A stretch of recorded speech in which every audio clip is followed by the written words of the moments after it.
और साफ दे दिया नारद जी को। कहा जाओ तुम 5 सेकंड से ज्यादा, 5 पल से ज्यादा तुम टिक ही ना सको। फिर भी ये जय लड़के हुए 5 सेकंड में गुरु मंत्र दे दिए, सबका भगाए दिया। एक बच्चे का विवाह नहीं होने दिए। आगे चलते हुए दक्ष का विवाह हुआ। इनकी पुत्री है सती जी। सती जी का विवाह शंकर जी के साथ हुआ। और जब शंकर जी के साथ हुआ तो धीरे धीरे कार्य बड़े सुंदर ढंग से कैलाश पर चल रहा है। इसी में एक बार बृहस्पति गुरु अपने शिष्य देवराज इंद्र के यहां पहुंचे तो अपनी पत्नी को साथ लेकर गए। बुलावा था देवराज इंद्र का, तो वहां भी माया घेर लिया। पत्नी को ही नहीं भेजा देवराज इंद्र ने, इंद्र में ही रमण करने लगी गुरु की पत्नी भी। क्रोध में आकर इतना बड़ा पाप किया, गुरु पत्नी के साथ तुम्हारी माता है, साथ दे दिया गुरु ने। कहा जाओ आज से मैं तुम्हारा गुरु नहीं हूं, तुम्हारा यज्ञ नहीं करवाऊंगा। तो विश्वारूप नाम का चेला शुक्राचार्य का था। चले चलो पाताल लोक में, पृथ्वी पर नहीं, स्वर्ग से डायरेक्ट पृथ्वी को छोड़ते हुए पाताल लोक में शुक्राचार्य, दैत्यों का गुरु। तो शुक्राचार्य जान के बृहस्पति ऋषि आएंगे तो जो फट से शुक्राचार्य पहुंच गए। जैसे दोनों भाई में झगड़ा होने लगी तो जेका काम निकाले को फट से उसका सहारा दे लगी, पानी लाओ। तो हाँ भैया है देवर, लाओ लो भैया कहते पानी लाओ। तो चिंता ना की हो, लड़ो हम साथ हैं। साग सब्जी नून तेल सब घरे पहुंचे लाग आवे जाए थे, बाझे रहा है करे और उसी का काम भाई भाई को मिटा दे। इसी तरीके से चलता हुआ शुक्राचार्य ने फंसा दिया मामा। जब बच गया तो कहा हमारा शिष्य लो ये सबसे उत्तम वेद वेदांत का ज्ञाता है, विश्व रूप को दे दिया। कहा यज्ञ कराओ, यज्ञ हुआ। आगे चलते हुए अंतिम समय आ गया, यज्ञ की पूर्णाहुति हुई। कैसे पता चल गया देवराज इंद्र को कि ये राक्षस है, ये विश्वारूप राक्षस है। कैसे अपने वज्र से बध कर उसको मृत्यु प्राप्त करा दिया। बोले बाल कृष्ण लाल की जय। सुखदेव जी ने कहा हे परीक्षित, जैसे ब्राह्मण का वध कर दिया तैसे ब्रह्म हत्या लग गया देवराज इंद्र को। देवराज इंद्र अब क्या करें, भगवान शिव के पंचाक्षर मंत्र को यमुना जी में आकर तप करने लगे बैठकर। इनके पाप शांत नहीं हुए, बड़े बड़े फोड़े कोड़सट आदि पीप शरीर से बहने लगे देवराज इंद्र के। और सहारा संसार में कोई नहीं दिया।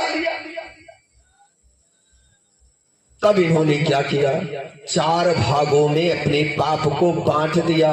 देवराज इंद्र ने 4 भागों में बांट दिया पाप। भगवान शिव की कृपा से इनको ये ज्ञान हुआ कि 4 भागों में बांट दो। कैलाश से भगवान शिव ने आशीर्वाद दिया कि हे देवराज इंद्र, तुम्हारे पाप का क्षमा का कोई और नहीं है। ब्राह्मण को मारने के बाद संसार में कोई ऐसी साधन नहीं है जो तुम्हें बचा ले। अब आप लोग समझ जाइए, कोई साधन नहीं है, कोई भागवत पुराण नहीं है। तो 4 भागों में बांटा।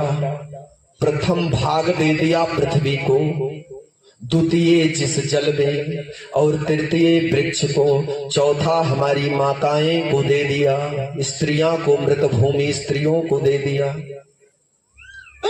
टाड़ा लगते हैं और पानी बहता है, छोटे छोटे दाने, जब पेड़ को काट कर छेद होता है तो उसमें पानी गिरता है। वो पाप है उस पेड़ का, वो ऐसा कर्म किया है, उसमें टाड़ा लगेगा। दूसरी बात, पानी में फेना आता है, फेना पानी खूब तेजी से बहेगा आषाढ़ सावन भादों में, फेना आता है, पाप है देवराज इंद्र की। तीसरा, मिट्टी जाना रेहार है। जो आज खूब बुजुर्ग 80 साल के, उनके लिए निरमा साबुन नहीं रहा, रेहार रहा। कपड़े धुलने के लिए वो रेहार हो गई, पाप है। देवराज इंद्र को पृथ्वी पर 4 पाप छोड़ गए, यमुना जी में न थे, यहीं देकर चले गए। ये देवता हमारे हित नहीं है। हित हमारे केवल भगवान है राजन। हमारा पड़ोसी हित है जो मेरे घर के बगल है। गांव के दूसरे पुरवा गांव के 4 घर छोड़कर वो मेरा परम हित नहीं है।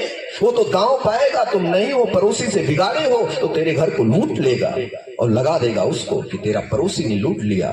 लूटा वो तुम्हारा मित्र और बजा दे अपने पड़ोसी को। बोले बाल कृष्ण लाल की जय। चौथा, मेरी माताओं को दे दिया। हमारी माताओं को ऋतु धर्म मासिक पीरियड नहीं आता था। हमने दिति की कथा सुनाया हूं। दिति आदिति कश्यप ऋषि के जो हिरण्याकश्यप हिरण्याक्ष है, अभी हिरण्याकश्यप का वध करेंगे भगवान नरसिंह। तो ये मासिक का पाप हमारी माताओं को देवराज इंद्र ने बांट दिया, नारियों को दे दिया, स्त्रियों को दे दिया स्मृत भूमि को। पहले जाती थी अपने पति से कहती थी मुझे पुत्र चाहिए, आशीर्वाद है। और दूसरा,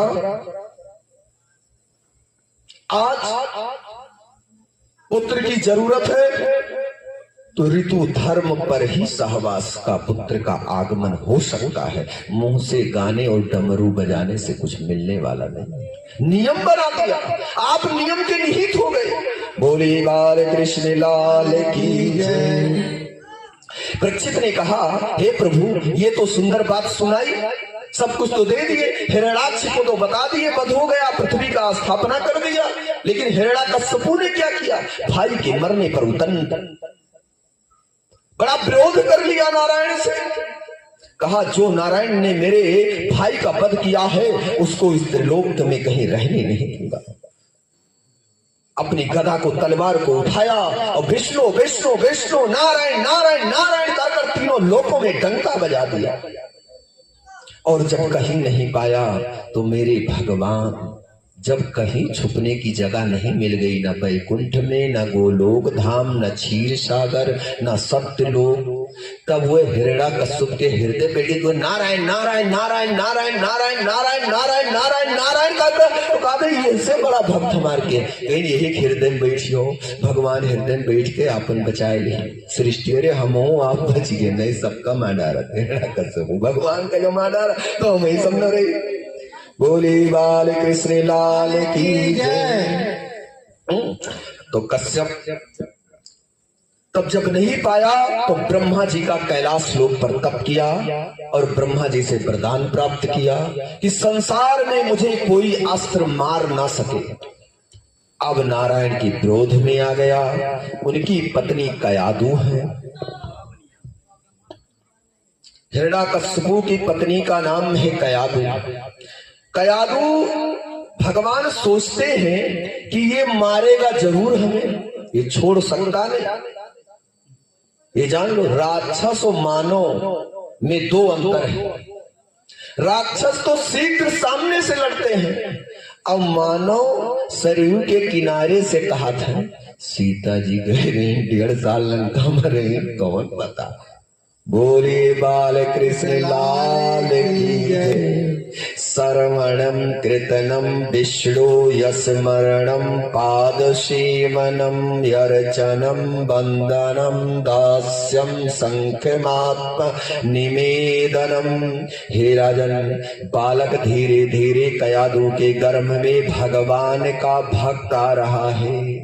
अब बताओ, आपकी दुनिया बनाई खूब सुंदर घर, लेकिन आप बाहर से अत्याचार करके खूब धन बटोरे हो, तो भगवान ऐसा भक्त ढकेल दे नाती पोता कि वो पूरा उदंड कर दी। मार पीट, दारू, शराब, रंडी बाजी सब करके आपके सारे धन को मिटा देगा। बोले बाल कृष्ण लाल की जय। दादा बजाय लिया था 2-3 दिन कहाँ रहे, कहीं बजे थे। चलिए ठीक है, सीताराम। अब आई तो बजायो, सुनो कथा। तो बड़े सुंदर भाव से कयादू के गर्भ में जब आया बालक तो धीरे धीरे 10वीं मास में जन्म ले लिया। तो देवराज इंद्र ने बार बार प्रयास किया गर्भ को मिटाने के लिए कि भगवान का भक्त है, ये तो इंद्रासन ही मांग लेगा, हम तो नीचे चले आएंगे अकाल लोक में और ये बैठ जाएगा स्वर्ग में। जब ये कुछ नहीं पाए तो कयादू को लेकर भागने लगे कि इस बालक को मैं वध कर दूंगा, गर्भ में ही कयादू को ही मार दूंगा। नारद जी ने छुड़ा लिया और छुड़ाकर अपने शरणागति ले लिया बद्रिकाय आश्रम में। इसी हिमालय पर वास दे दिया जम्बूद्वीप बद्री नारायण में, और स्वयं रहते घूम घाम के आते, कयादू की सेवा करते। और इधर हिरण्यकश्यप कैलाश पे तप कर रहा है, इधर नारद जी हमारी माता कयादू का भक्त, मेरे भगवान के लाडले मैया और प्रहलाद भक्त की सेवा कर रहे हैं। देखो संत कितना दयालु है, कितना निर्मल है, ना विवाह किया है फिर भी विवाह में फंसा है। संत इतना दयालु कौन है संसार में। खूब सेवा किया, बालक पता हुआ, बड़ा हुआ, और बड़ा होने के बाद 12 मंत्र देकर खूब पढ़ाया, पूरी भागवत पढ़ा दी, नारायण की संपूर्ण ख्याति पढ़ा दिया प्रहलाद जी को नारद जी ने कि अभी आएगा हिरण्यकश्यप तो कयादू को ले जाएगा। तीनों लोग में कोई छिपा नहीं सकता था। अरे इंद्र के तो वो दशा कर जो मन वरदान लेके आए रहा, जो कयादू न पावत, इंद्र के तो सब कहानी खत्म हो जाए। लेकिन जान लो नारद जी ऐसे हैं, देवताओं की रक्षा की, राक्षसों की रक्षा की, और इधर हम आपकी भी रक्षा कर रहे हैं भागवत में। गुर सीखे अंध बधिर कर लेखा, एक न सुने एक न देखा। देखो गुरु जी ऐसे हैं कि एक दृष्टि से देखते हैं। अब जेकर लड़का पढ़ी तेही का वो अगले स्टेट में बैठाया जाएगा, और जेकर ना पढ़ी वो पीछे बैठ के कलम और उनके कोची अंगुली उनके कोची, तो गुरु जी का मेडल प्राप्त के लिए शास्त्रार्थ में नहीं भेजेंगे। मैं नरी राची न लखी और तुम कति लखा सुजान, पढ़ पुराण बोरा भया तैने रचो नहीं रही मान। हे राजन, एक मुसलमान इबादत कर रहा था, जैसे हमारे भागवत में विश्व कल्याण के लिए भागवत है, इसलिए मोहम्मदन हमसे दूर नहीं है, हमारे ही परिवार है। कल बता देंगे इसकी कथा विस्तृत। तो बड़े सुंदर भाव से इबादत करता हुआ एक लड़की, आज की लड़की, आज 20 साल पहले वाली नहीं, तब 20 साल पहले मोबाइल नहीं था, ना इतना ढंग से टेलीफोन था। आज ये 2026 वाली जो ये फागुन मास चल रहा है नहीं, 15 को महाशिवरात्रि है, आज एकादशी है। आज की लड़की बढ़िया आईफोन 30,000 की ली है, एप्पल 50,000 की, और 50,000 का एप्पल लड़का चला रहा है। उसकी प्रेम में बातों बात में वो कह रही आओ ना, वो कह रही आ रही हूं, दौड़ी दौड़ी जा रही है अपने प्रेम कि मैं वशीभूत होकर। वो लड़की दौड़ी दौड़ी जा रही है, इबादत करता हुआ मोहम्मदन चदरिया पर अल्लाह का अपने नाम याद कर रहा है, और लड़की गई उस चदरिया पे पैर पड़ गया और अपने प्रेमिका से मिला। मिलने के बाद जब वापस हुई और इबादत करना बंद करके कहा, हे देवी तुम कहां गई थी? बोली मैं प्रेम करने गई, अपने प्रेम से मिलने गई थी, अपने यार से मिलने गई थी। बोली तुम्हारी क्या है, तुम तो इबादत कर रहे हो तो करो ना। बोले नहीं, इबादत क्या कर रही? इबादत मैं कर रहा था, अल्लाह को मैं भज रहा था, और तुम्हारी पैर मेरे चदरिया पर पड़ गई, मेरे अल्लाह पर पड़ गया। तो बोला तेरा ईमान नहीं सही है, तेरी दृष्टि नहीं सही, तेरा निगाह मेरे पर था और मेरा निगाह मेरे प्रेम पर था। तू तो मेरा पैर देख रहा था और मैं अपने प्रेम को देख रहा था। हे राजन, जिस तरह हमारे हिंदू लड़कियां अपने पति से प्रेम करती हैं, प्रेम करती हैं, उसी तरह तुम भगवान से प्रेम करो। कृष्ण लाल की जय। श्रीमन नारायण नारायण नारायण बजाओ। श्रीमन नारायण नारायण